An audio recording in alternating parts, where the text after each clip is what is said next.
Ready ஆகல. எங்களை தீர்மை உள்ள கேவலமான குப்பில போட்டாரு. ஊரை சுத்தம் பண்ண வந்தோம். எங்களுக்கு என்ன பணத்தை குத்தாரு. எதிர்கட்சியா இருக்கும் போது என்ன சொன்ன 6 கோரிக்கை வச்ச ஒரு கோரிக்கை எல்லாம் நிறைவேற்றியா? எங்களுக்கு ஒரு பொங்கல் இல்ல, தீபாவளி இல்ல, எல்லா பண்டிகை நாள்ல நாங்க வந்து குப்பை வரோம். பிஎஃப் இல்ல, இஎஸ் இல்ல, எதுவுமே கிடையாது. நீங்க மட்டும் உன் பிள்ளைக்கு முதல்வர், துணை முதல்வர் அப்படின்னு பட்டம் கொடுக்குறீங்க. நாங்க 15 வருஷம் கழிச்சு எங்க வேலை எங்களுக்கு கொடுன்னு சொன்னா ஏன் கொடுக்க மாட்டீங்க? எங்க அப்பா எழுதின பேனா கொண்டு போய் பீச்சில் வைக்கணும்ன்றீங்க.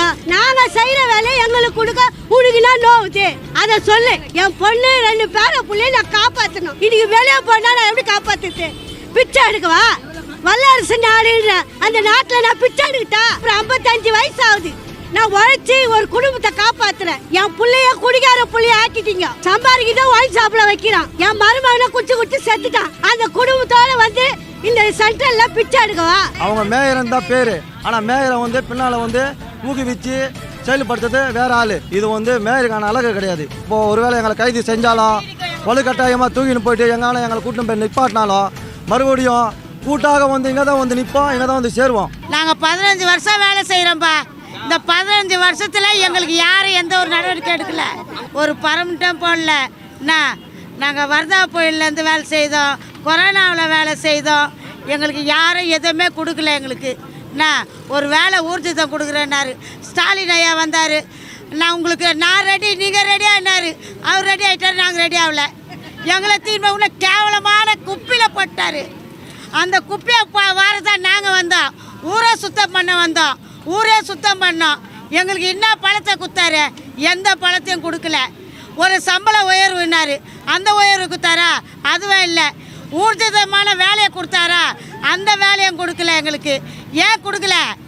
எதிர்கட்சியாக இருக்கும் போது என்ன சொன்ன 6 கோரிக்கை வச்ச ஒரு கோரிக்கை எல்லாம் நிறைவேற்றியா? இந்த தூய்மை பணியாளர் இருக்க என்ன கோரிக்கை வச்ச? எந்த கோரிக்கை எங்களுக்கு செய்யலை. இப்போ வேறு கான்ட்ராக்டில் விட்ட. இன்னும் 8 மாதம் நீ ஆட்சி ஆளும். இந்த ஆட்சிக்குள்ளே எங்களை மாற்றுவியா? எங்களை பர்மிட்டு கொடுப்பியா? இல்லை எங்களுக்கு தீர்மானம் ஒரு இது பதில் சொல்லு. அந்த பதில் இல்லைன்னா நாங்கள் நடுத்தெருவு தான்.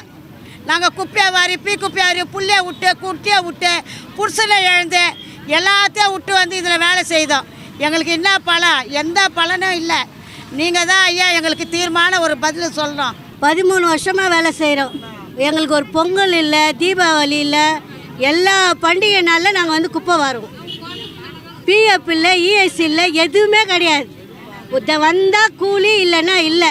அப்படி 15 வருஷமாக நாங்கள் கஷ்டப்பட்டு இன்றைக்கி வெளியே போனால் நாங்கள் எப்படி போவோம்? நிரந்தரமான எங்களுக்கு ஒரு வேலை கொடுக்குற சொன்னேன். வந்தவுடனே நான் கையெழுத்து போடுறேன். நீங்கள் போடலை, கையெழுத்து போடலை. நீங்கள் மட்டும் உன் பிள்ளைக்கு முதல்வர், துணை முதல்வர் அப்படின்னு பட்டம் கொடுக்குறீங்க. நாங்கள் 15 வருஷம் கழிச்சு எங்கள் வேலை எங்களுக்கு கொடுன்னு சொன்னால் ஏன் கொடுக்க மாட்டீங்க? ஏன் கொடுக்க மாட்டீங்க? எங்கள் அப்பா எழுதின பேனா கொண்டு போய் பீச்சில் வைக்கணுன்றீங்க. எங்கள் அப்பா செத்தா போச்சா இந்த மண்ணிலே வைக்கணுன்றீங்க. நாங்கள் செய்கிற வேலையை எங்களுக்கு கொடுக்க உனக்குனா நோவுது. அதை சொல்லு. எங்களுக்கு கொடு. நாங்கள் 15 வருஷம் கஷ்டப்பட்டோம். இப்போ என் மருமக இல்லை, என் பொண்ணு 2 பேரை பிள்ளைய நான் காப்பாற்றணும். இன்னைக்கு வெளியே போனால் நான் எப்படி காப்பாற்றுது? பிச்சை எடுக்கவா?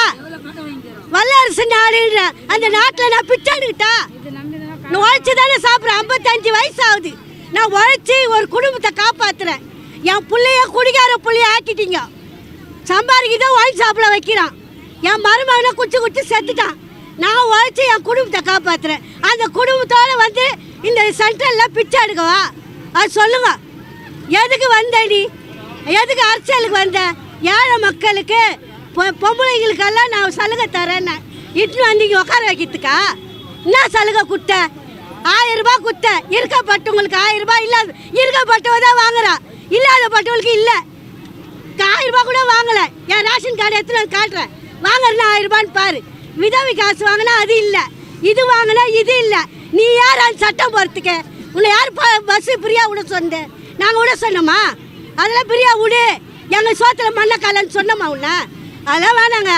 எங்களுக்கு 15 வருஷமாக நாங்கள் உழைச்சோம். எங்கள் வேலையை நிரந்தரமாக எங்களுக்கு கொடுங்க. அது வரலாம் செத்தாலும் இந்த இடத்த விட்டு போக மாட்டோம். என் பேர் பி. விஜய் சாரதி. நான் மண்டலம் 5 வார்டு 50லேருந்து நாங்கள் அங்கே வந்துக்கிறோம். நாங்கள் வந்து 2016லேருந்து ஜாயின் பண்ணோம் அந்த வேலைக்கு. நாங்கள் முதல்ல வேலைக்கு வரும்போது எங்களோட சம்பளம் வந்து 7500 ரூபா.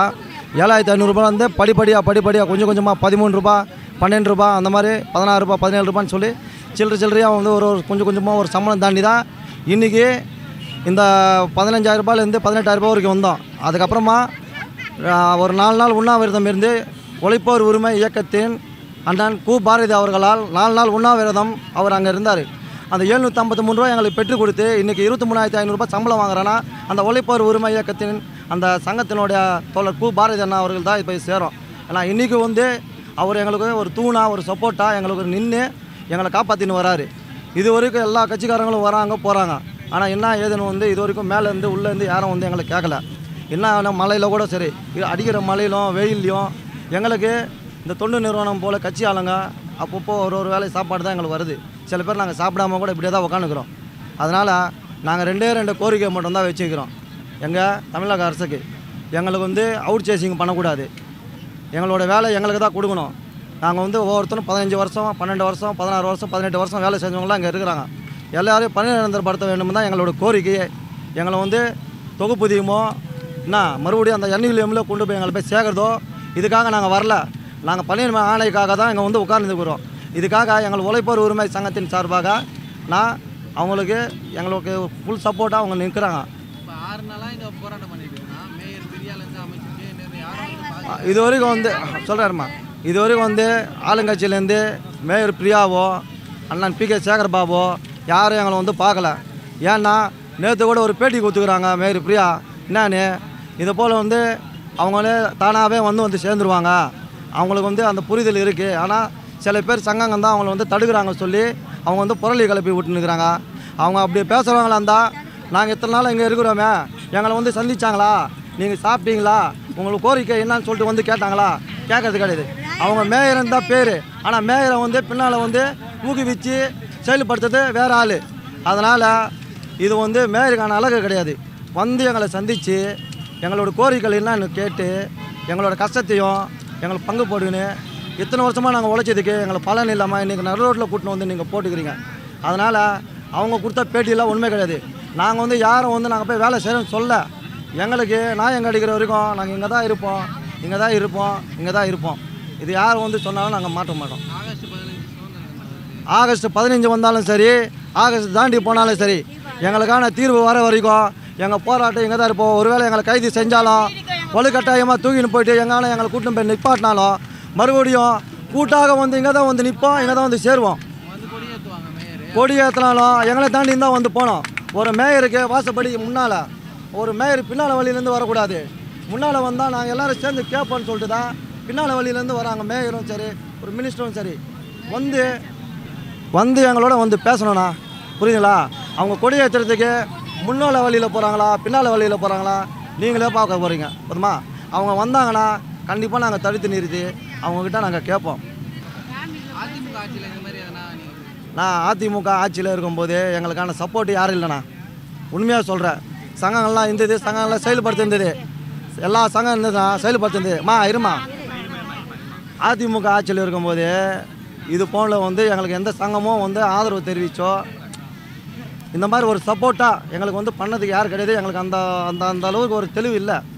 ஆனால் உழைப்போர் உரிமை LTUC சங்கம் என்ன கு பாரதி அண்ணா அவர்கள் இப்போ எங்கள் பக்கம் ரொம்ப ஸ்ட்ராங்காக நிற்கிறதுனால தான் நாங்கள் அவர் பக்கம் வந்து நிற்கிறோம். எல்லா தோழர்களும் ஜோன் 7 ஜோன் 6 ஜோன் 5 எல்லா ஜோனும் அவருக்கு ஆதரவாக தான் இருக்கிறாங்க. இன்றைக்கி அந்த ஒருத்தர் இல்லைன்னா இன்றைக்கி 2,500 கோடிக்கு இந்த டெண்டர் போகிற விஷயமே தெரியாது. புரியுமா? அன்றைக்கி இவங்க மட்டும் இருந்திருந்தாங்கன்னா இந்த அதிமுகவில் போயிச்சுப்பாங்க 11 ஜோனு, அதே மாதிரி ஜோனு போயிருக்காது. எங்களுக்கு எந்த முன்னறிப்பும் தெரியாதுண்ணா. அவங்க வந்து இந்த மாதிரி கான்ட்ராக்ட் போகுதுன்னு சொல்லிட்டு எங்களுக்கு எது தெரியாது. ADM ஆட்சியில் இருக்கும்போது இந்த விஷயம் தெரியுது. தெரிஞ்ச சங்கம்லாம் வந்து போய் சொல்லியிருந்தாங்கன்னா நாங்கள்லாம் அவங்க பக்கம் வந்து நின்றுருப்போம். ஆனால் இன்றைக்கி வந்து இந்த 4 அந்த 5 ஜோனு போகக்கூடாதுன்னு ஸ்ட்ராங்காக நிற்கிறது நாங்கள். எங்களுக்கு துணையாக நிற்கிறது LTUC உழைப்போர் உரிமை சங்கத்தின் கு பாரதி அண்ணா அவர்களுக்கு தான் இது போய் சேரும்.